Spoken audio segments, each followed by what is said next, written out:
22 বছর পর চাঁদপুর যাচ্ছেন তারেক রহমান, জেলায় ব্যাপক প্রস্তুতি শুরু।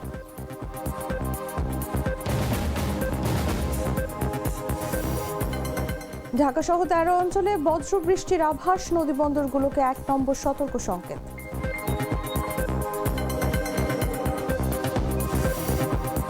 মেয়াদোত্তীর্ণ ইঞ্জিনে খুঁড়িয়ে চলছে লালমনিরহাট রেল সেবা।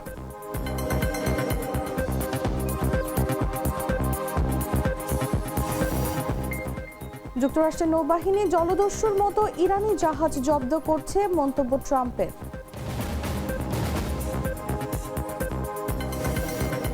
এবং রুদ্ধশ্বাস টি-20তে 3 রানে হেরে হোয়াইট ওয়াশ বাংলাদেশ।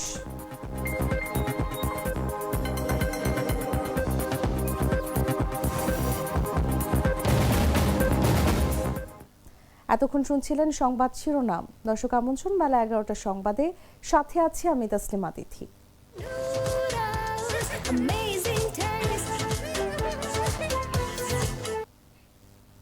চলে যাচ্ছি পুরো খবরে। দীর্ঘ 22 বছর পর চাঁদপুর সফরে যাবেন বিএনপির চেয়ারম্যান ও প্রধানমন্ত্রী তারেক রহমান। আগামী 16 মে তার এই সফরকে কেন্দ্র করে জেলায় ব্যাপক প্রস্তুতি শুরু হয়েছে। শনিবার বিকেলে বিষয়টি নিশ্চিত করেছেন চাঁদপুর 3 আসনের সংসদ সদস্য ও জেলা বিএনপির সভাপতি শেখ ফরিদ আহমেদ মানিক। প্রধানমন্ত্রীর সফরকে সামনে রেখে সম্ভাব্য বিভিন্ন ভেন্যু পরিদর্শন করেছেন সংসদ সদস্য সহ জেলা প্রশাসনের কর্মকর্তারা। এর মধ্যে প্রস্তুতি সভা, প্রচার কার্যক্রম এবং মাঠ পর্যায়ের তৎপরতা জোরদার করা হয়েছে। দলের শীর্ষ নেতার আগমনকে ঘিরে বিএনপি ও এর অঙ্গ সংগঠনের নেতাকর্মীদের মধ্যে উৎসবমুখর পরিবেশ বিরাজ করছে। সফরকালে তারেক রহমান খাল খনন প্রকল্প, ফ্যামিলি কার্ড বিতরণ, বিজ্ঞান ও প্রযুক্তি বিশ্ববিদ্যালয় ও চাঁদপুর মেডিকেল কলেজের ভিত্তিপ্রস্তর উদ্বোধন করবেন। এছাড়া তিনি সুধী সমাবেশ ও একটি বিশাল জনসভায় যোগ দেবেন।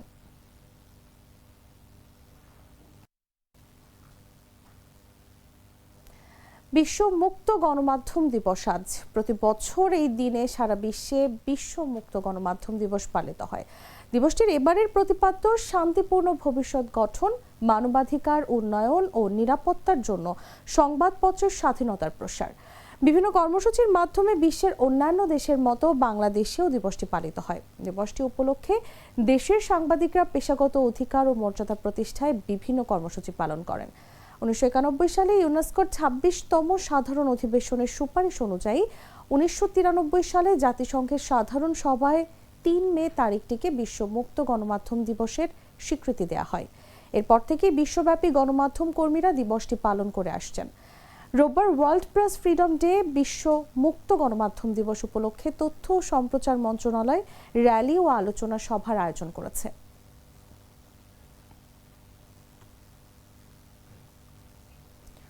ঢাকা সহ দেশের 13টি অঞ্চলে দুপুর 1টার মধ্যে বজ্র বৃষ্টি সহ ঝড়ের আভাস দিয়েছে আবহাওয়া অধিদপ্তর। এসব এলাকায় নদীবন্দরগুলোকে 1 নম্বর সতর্ক সংকেত দেখাতে বলা হয়েছে। রোববার ভোর 5টা থেকে দুপুর 1টা পর্যন্ত দেশের অভ্যন্তরীণ নদীবন্দরগুলোর জন্য দেয়া আবহাওয়ার পূর্বাভাসে এ তথ্য জানানো হয়। অঞ্চলগুলোর মধ্যে আছে পাবনা, ঢাকা, টাঙ্গাইল, ময়মনসিংহ, ফরিদপুর, খুলনা, বরিশাল, পটুয়াখালী, নোয়াখালী, কুমিল্লা, চট্টগ্রাম, কক্সবাজার ও সিলেট। পূর্বাভাসে বলা হয়, এসব অঞ্চলের উপর দিয়ে উত্তর বা উত্তর পশ্চিম দিক থেকে ঘন্টায় 45 থেকে 60 কিলোমিটার বেগে বৃষ্টি বা বজ্র বৃষ্টি সহ অস্থায়ীভাবে দমকা বা ঝোড়ো হাওয়া বয়ে যেতে পারে।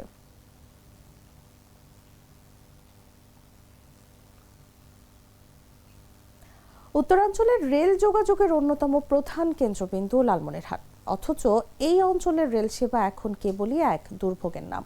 প্রতিদিন 20 জোড়া ট্রেনের বিপরীতে লোকোমোটিভ বা ইঞ্জিনের তীব্র সংকট, মেয়াদ উত্তীর্ণ জরাজীর্ণ ইঞ্জিন আর লক্কর ঝক্কর বগি নিয়ে খুঁড়িয়ে খুঁড়িয়ে চলছে এই বিভাগের রেল যোগাযোগ। রেলওয়ের তথ্য মতে লালমনিরহাট বিভাগে প্রতিদিন 20 জোড়া ট্রেন পরিচালনার জন্য অন্তত 30টি লোকোমোটিভ প্রয়োজন, কিন্তু বর্তমানে সচল আছে মাত্র 21টি। উদ্বেগজনক তথ্য হলো, এই 21টি ইঞ্জিনের মধ্যে 16টি তাদের অর্থনৈতিক আয়ুষ্কাল বা মেয়াদ হারিয়েছে বহু আগে। ইঞ্জিন ও জনবল সংকটের প্রভাব পড়েছে ট্রেন চলাচলেও। বর্তমানে এই বিভাগে বন্ধ হয়ে আছে 4টি ডেমো ট্রেন, 7টি মেল ট্রেন এবং 14টি লোকাল ট্রেন। এতে প্রতিনিয়ত দুর্ভোগে পড়ছে যাত্রীরা। দীর্ঘদিন ধরে এই অঞ্চলটি রেল অবকাঠামো উন্নয়নে অবহেলিত বলে দাবি স্থানীয় সচেতন মহলের। লালমনিরহাট রেলওয়ের বিভাগীয় যান্ত্রিক প্রকৌশলীও স্বীকার করেন রেলের বিভিন্ন সীমাবদ্ধতার কথা। এই সংকট কাটাতে নতুন কোনো উদ্যোগ কবে নাগাদ নেওয়া হবে সে বিষয়ে কোনো সুনির্দিষ্ট তথ্য দিতে পারেনি বিভাগীয় ব্যবস্থাপক। আমাদের এই উত্তরবঙ্গের আমাদের যে রেলের যে যোগাযোগটা এত খারাপ যা বলার মতো না। আমাদের এই উত্তরবঙ্গের যে রেলের যে ইঞ্জিনগুলো আছে এগুলো খুব দুর্গতি, তা আমরা সময় মতন গন্তব্যে যাইতে পারি না। হ্যাঁ, আর আমাদের মানে রেলের যোগাযোগটা খুব খারাপ। আমাদের যে লালমনিরহাটের যে ট্রেনগুলো রয়েছে এই ট্রেনগুলোর ইঞ্জিনগুলো খুবই খারাপ। এরা মানে ঠিকভাবে পরিচর্যা না করার কারণে নতুন বগি আমাদের এখানে আসেই না, নতুন ইঞ্জিন পুরাতন গাড়িগুলো দিয়েই এই আমাদের লালমনিরহাটের ট্রেনগুলো চলাচল করে, যার কারণে আমাদের যাতায়াতে ব্যাঘাত ঘটে এবং যে চলাচলের সময় আমরা যাত্রীরা খুবই ভোগান্তিতে পড়ি। কারণ আমরা যখন টাইমের মধ্যে যে চলার কথা সেই গাড়িগুলো কিন্তু সঠিক সময়ে চলে না। সঠিক সময় না চলার কারণে কিন্তু আমাদের অনেক সময় নষ্ট হয়। অনেক সময় দেখা যায় যে মাস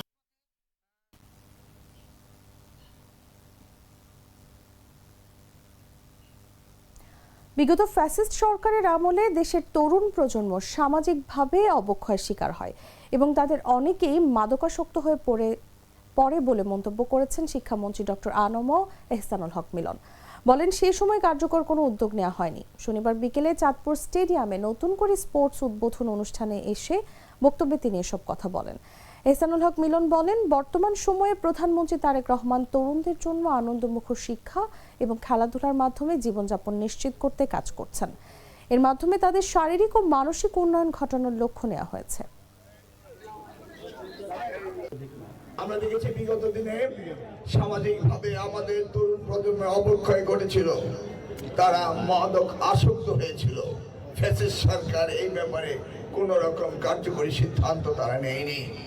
আজকে মাননীয় প্রধানমন্ত্রী চাচ্ছেন আনন্দের মধ্য দিয়ে শিক্ষা, খেলাধুলার মধ্য দিয়ে তাদের জীবনযাপন এবং তাদের শারীরিক উন্নত ব্যবস্থা করার জন্য তিনি এই নতুন করে অনুষ্ঠানটি শুরু করেছেন।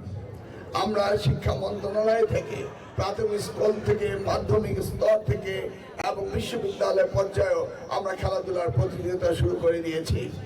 আমরা চাই সারাটি বছর আমাদের সন্তানরা খেলাধুলা এবং লেখাপড়ায় ব্যস্ত থাকবে, মেধা ও মননের সংস্কার হবে এবং ভবিষ্যৎ প্রজন্মের নতুন জাতি হিসেবে তার বিশ্বের মানচিত্রে আমাদেরকে তুলে ধরবে। প্রাণ কফি ক্যান্টিন, কররা কফি, কঠিন স্বাদে হাইকে বলো বাই। জানাবো আন্তর্জাতিক সংবাদ।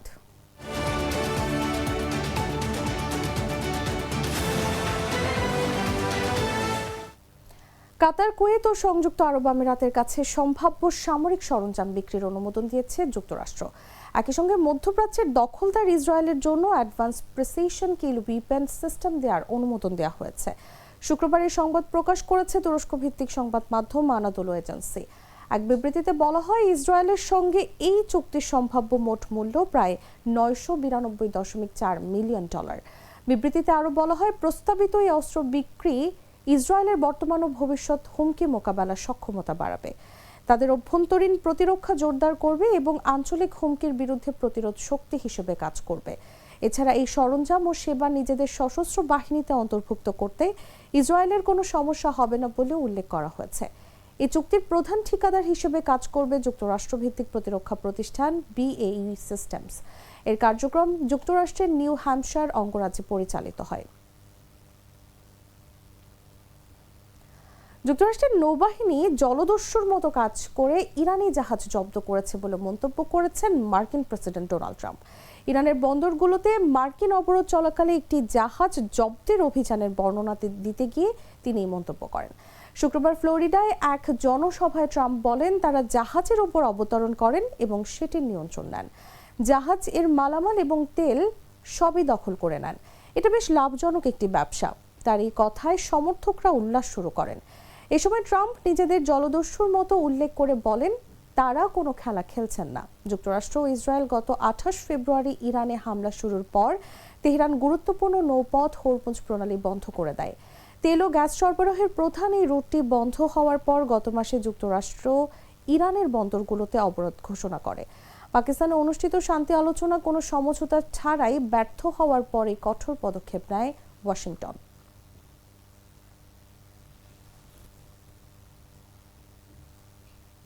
দক্ষিণ লেবাননে একাধিক হামলা চালিয়েছে দখলদার ইসরায়েলি বাহিনী। শনিবার চালানো হামলায় অন্তত 10 জন নিহত হয়েছে। এতে ইরান যুদ্ধ শুরুর পর থেকে লেবাননে নিহতের সংখ্যা 2600 ছাড়িয়েছে। যুক্তরাষ্ট্রের মধ্যস্থতায় 2 সপ্তাহ আগে ঘোষিত যুদ্ধবিরতি লঙ্ঘন করে ইসরায়েল এসব হামলা চালিয়েছে বলে সংবাদ প্রকাশ করেছে ন্যাশনাল নিউজ এজেন্সি। শনিবার এনএনএ জানায়, নাবাতিয়া জেলার শৌকিন শহরে ইসরায়েলি হামলায় অন্তত 3 জন নিহত হয়। এর আগে কাফর দাজ্জাল গ্রামে একটি গাড়িতে হামলায় 2 জন নিহত হন। লাওয়াইজে গ্রামে একটি বাড়িতে হামলায় আরও 3 জন এবং শৌকিনে আরেক হামলায় 2 জন নিহত হয়। এছাড়া নাবাতিয়া শহরের আল কুদস চত্বরের কাছে আল সাআদা বেকারির আশপাশে বিমান হামলা চালানো হয়। টাইরজোলা সিদ্দিকিন এলাকায়ও ইসরায়েলি যুদ্ধবিমান হামলা চালায়। ইসরায়েল দাবি করেছে, ইরান সমর্থিত গোষ্ঠী হিজবুল্লাহকে লক্ষ্য করে এসব হামলা চালানো হয়েছিল। তবে নিহতদের বড় অংশই বেসামরিক নাগরিক বলে প্রতিবেদনে উল্লেখ করা হয়েছে।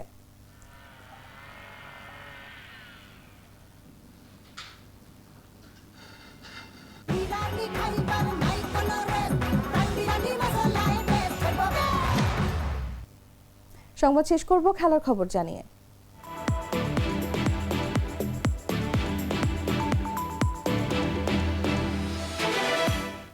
বৃষ্টির দিনে কার্টেল ওভারের ম্যাচে ছেলেদের মতো হারল বাংলাদেশের মেয়েরাও। তবে মেয়েরা এত সহজে হাল ছাড়েনি। লড়াই হয়েছে রুদ্ধশ্বাস। সিলেটের সিরিজের তৃতীয় ও শেষ টি-20-তে এই লড়াইয়ে বাংলাদেশ নারী দলকে 3 রানে হারিয়েছে শ্রীলঙ্কা। 3 ম্যাচ সিরিজে স্বাগতিকদের 3-0 ব্যবধানে হোয়াইট ওয়াশ করেছে তারা। বৃষ্টির কারণে ম্যাচটি পরিণত হয়েছিল 9 ওভারের লড়াইয়ে। প্রথমে ব্যাট করে 6 উইকেটে 87 রান তোলে শ্রীলঙ্কার মেয়েরা। অধিনায়ক চামারি আতাপাত্তু 27 বলে খেলেন 41 রানের ইনিংস। বাংলাদেশের সুলতানা খাতুন মাত্র 8 রান খরচ করে নেন 3টি উইকেট। জবাবে শেষ ওভারে 14 রান দরকার ছিল বাংলাদেশের। শেষ বলে সমীকরণ দাঁড়ায় জিততে হলে 5 রান, টাই করতে বাউন্ডারি। ওই বল থেকে মাত্র 1 রান নিতে পেরেছেন স্বাগতিক দলের শারমিন সুলতানা। 6 উইকেটে 84 রানে থামে বাংলাদেশের ইনিংস। হারা ম্যাচে জোয়াইরিয়া ফেরদৌস 11 বলে 15, সোবহানা মুস্তারি 15 বলে 21 আর নিগার সুলতানা করেন 9 বলে 13 রান। বাকিরা কেউ 10-এর ঘরও ছুঁতে পারেননি।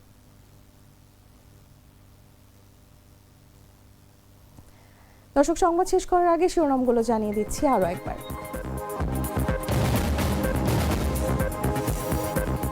22 বছর পর চাঁদপুর যাচ্ছেন তারেক রহমান। জেলায় ব্যাপক প্রস্তুতি শুরু।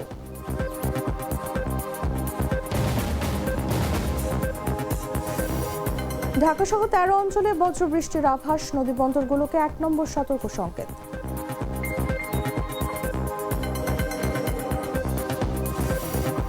মেয়াদোত্তীর্ণ ইঞ্জিনে খুঁড়িয়ে চলছে লালমনিরহাট রেল সেবা।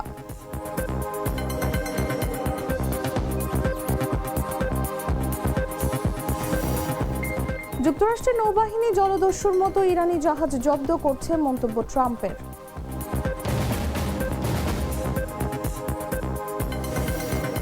এবং রুদ্ধশ্বাস টি-20-তে 3 রানে হেরে হোয়াইট ওয়াশ বাংলাদেশ।